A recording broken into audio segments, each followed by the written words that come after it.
All right, so let's continue here. So, setting the stage for existentialism, the philosophy of human existence, asking these questions of, well, what does it mean to exist? What does it mean to fully live? And are you fully living right now? Like, are you really living? Like, is this really, excuse me, whatever it is you're doing, is this really the best kind of like uh, life that you could be living, right? And sure, maybe some of your responses are like, well, I've got to take this class. I've got to get my degree. I've got to start making money. Yeah, but you could also be living in ways that are more fulfilling right now. If you just kind of, again, maybe took greater possession of self in order to do so. Okay? So a couple of other themes to introduce you all to that is wrapped up in existentialism. And I'm just going to kind of run through these pretty quick. And each of them, I think, can require a lot of thought, can require some reflection, can require a little bit of anxiety as you can't sleep at night and you start dwelling on these existential things. Okay? But a couple of things here. Okay? A couple of topics that you would find throughout existentialism. And when I say like throughout existentialism, there's typically kind of like two outlooks in existentialism. There's the Christian outlook in existentialism, okay? And then there's the atheist outlook in existentialism. But both of those outlooks are going to deal with these same types of topics, okay? These same types of subjects and themes.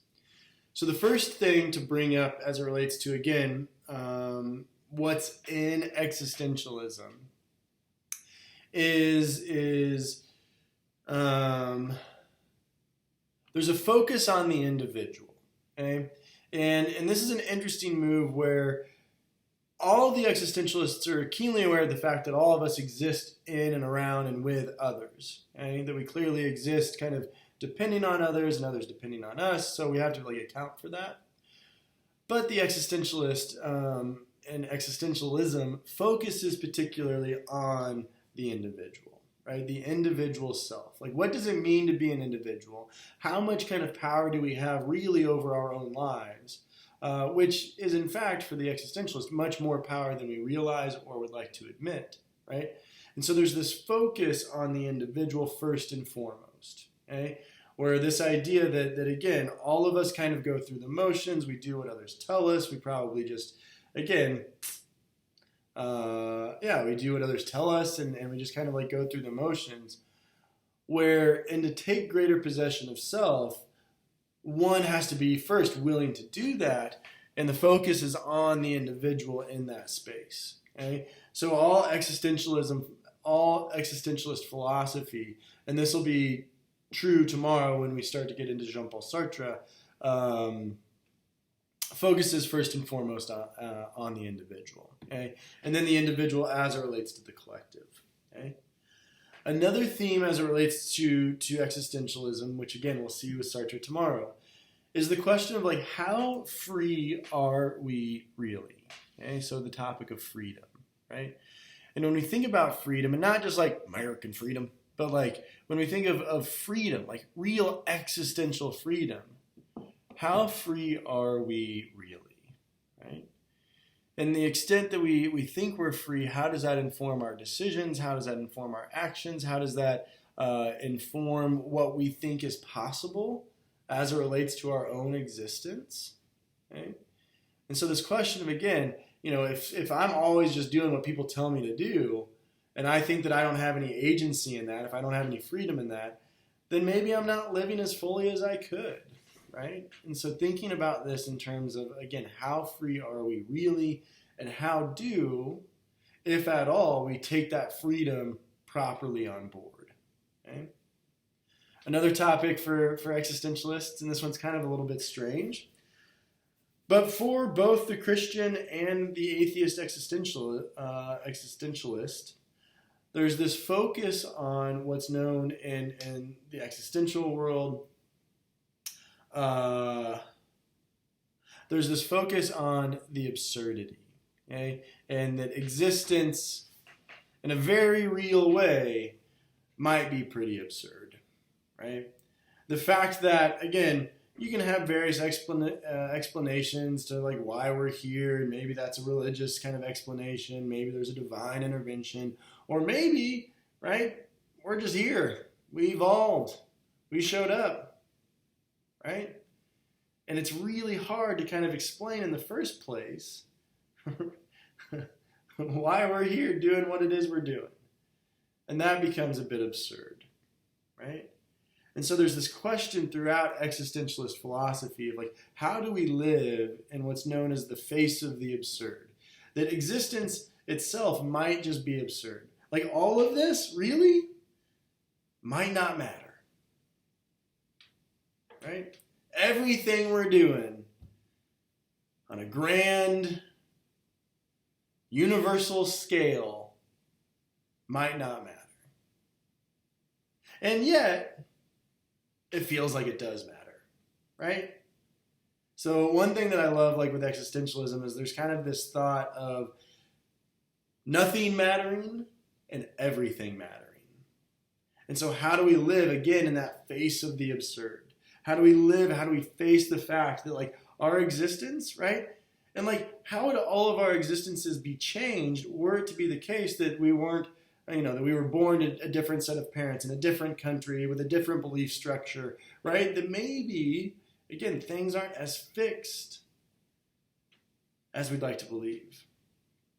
Also, in class, I often kind of give this example because I think it demonstrates really nicely kind of like what to do in the face of the absurd.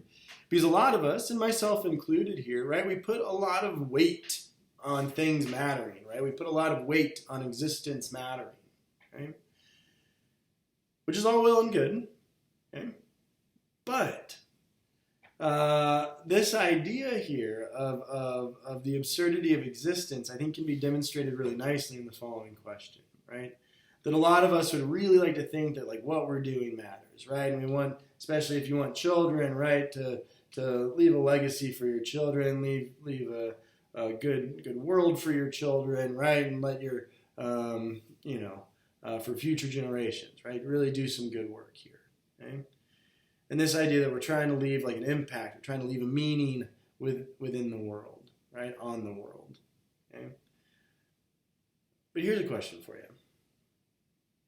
Do you know, really, do you know the full name of your great-great-grandmother on your mom's side? Okay? Do you know the name of your great-great-grandmother on your mom's side? I don't. And I would venture to say many of you don't either. So how is it the case, right? How is it the case that we can put so much weight and so much meaning into the world that we're living in, into the existences that we're all trying to embark upon, when in fact, in like 2 generations, 3 generations, we're not going to be remembered, right? And I don't say that by way to say like it's depressing or it's pessimistic, right? I'm not trying to kind of like offer that morbid outlook here.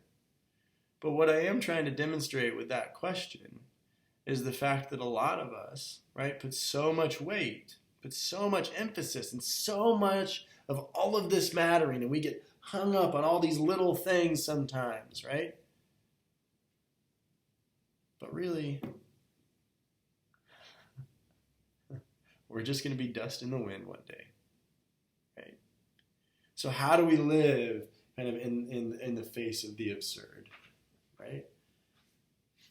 And that's a challenging question. And we see that question kind of, again, manifest throughout various existentialist philosophers and existentialism, okay?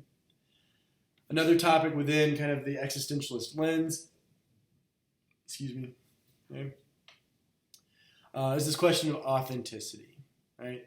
Is it possible to live an authentic life? And what would it mean, even at all, to be an authentic self, right? To be an authentic person, right? Is authenticity even possible? right? And that's a hard question, because if, again, all of us are living kind of according to others' guidelines, others' directions, we're, and if clearly, yes, we have responsibilities. Clearly we have things that we need to attend to, right? But also, can you be authentic in those responsibilities and upholding those responsibilities, right? So what does it mean to be potentially authentic, and if that's even possible at all? Okay? And there's other themes that we'll encounter with Jean-Paul Sartre tomorrow that, again, kind of demonstrate this I think, really rich and lovely, really rich and challenging space of existentialism. A couple of other quick things, just real quick here, is as I mentioned, there's two primary kind of outlooks within existentialism. There's the Christian outlook and there's the atheist outlook, but they both, again, deal with all of those topics I just mentioned. Okay? And a couple of Christian existentialists, and one of my favorite existentialists, which we don't have time to cover in this class, but is a thinker named Søren Kierkegaard. Okay? He's a Danish philosopher. Okay? And Kierkegaard, again, focuses on the individual. He focuses on what it means, especially is it possible if somebody claims to be a Christian, right, and uses that as as a pronouncement of their life, right? Well, what does it fully mean to be a Christian, right? How does one really take on the responsibility of being a Christian? Or Kierkegaard was highly critical of the fact that many people that called themselves Christians were actually just hypocrites, and they liked the label because it made them feel, again, belonging to something, but also didn't live in the way that Christ lived, right? That a lot of Christians didn't actually have the faith that is needed, is required to claim oneself a Christian, okay? And so Kierkegaard is, again, this really interesting figure in the scope of philosophy, in the scope of existentialism. And if you're interested, I can recommend a couple of books by Kierkegaard that are great. Okay? Another Christian existentialist is Fidor Dastoyeski, and he wrote a handful of books, Crime and Punishment. He also wrote a book called The Brothers Karamazov. And in The Brothers Karamazov, he asks this question, which is, well, if God doesn't exist, does that mean that everything is permissible, right? And from a Christian perspective, often that's given for reasons for God, right? That's given for reasons, to have a higher being directing and guiding our lives. The atheists have a different approach to that question, which I think is interesting. Right? There's a handful of other kind of Christian existentialists as well. Some atheist existentialists, Jean-Paul Sartre, who we're going to start covering tomorrow. Okay? And he's not necessarily, he's critical of the dangers of perhaps a religious outlook as it relates to, again, his whole scheme, which we'll dive into tomorrow. Okay? And then there's a thinker called Friedrich Nietzsche, who I mentioned before, I think in the last video,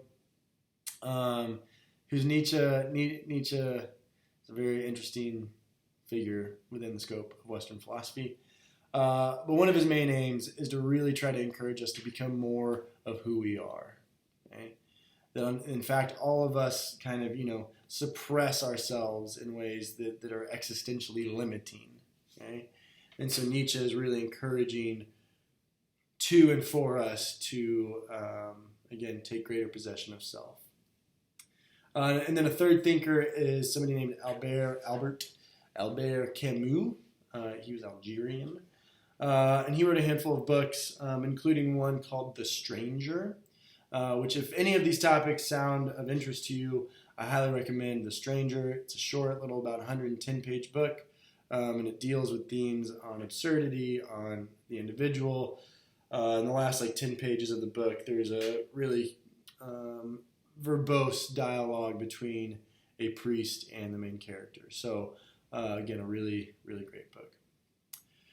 Now, one thing that both kind of the Christian and the atheist existentialist have in common is that, again, they deal with all those same themes, but they also start in the same place. And that same place is kind of this outlook that Sartre coined, but but it's this space claiming that like existence precedes essence.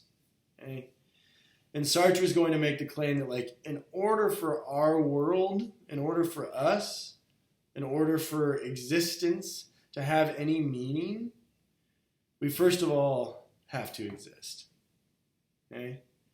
And for Sartre, there is no God-given preordained meaning to our lives. There is no God-given preordained kind of meaning for why we're doing what it is we're doing. And that's not supposed to be taken as something scary or frightening, but actually supposed to be taken as something that's very liberating and very exciting and very challenging. Okay? And even with Kierkegaard, right, in order, Kierkegaard thinks, to have a relationship with God, right, to claim oneself as a Christian, one first has to exist to be able to do that, right? So existence precedes essence, okay? And we'll kind of dive into that more, particularly with the videos tomorrow with Jean-Paul Sartre. And again, you'll see below there's a little PBS video on existentialism, again, kind of setting the stage for these themes and these topics. And then tomorrow we'll dive in. And I think I've got a handful of like older but more well-made videos as it relates to Jean-Paul Sartre. So enjoy the topic this week. I get excited.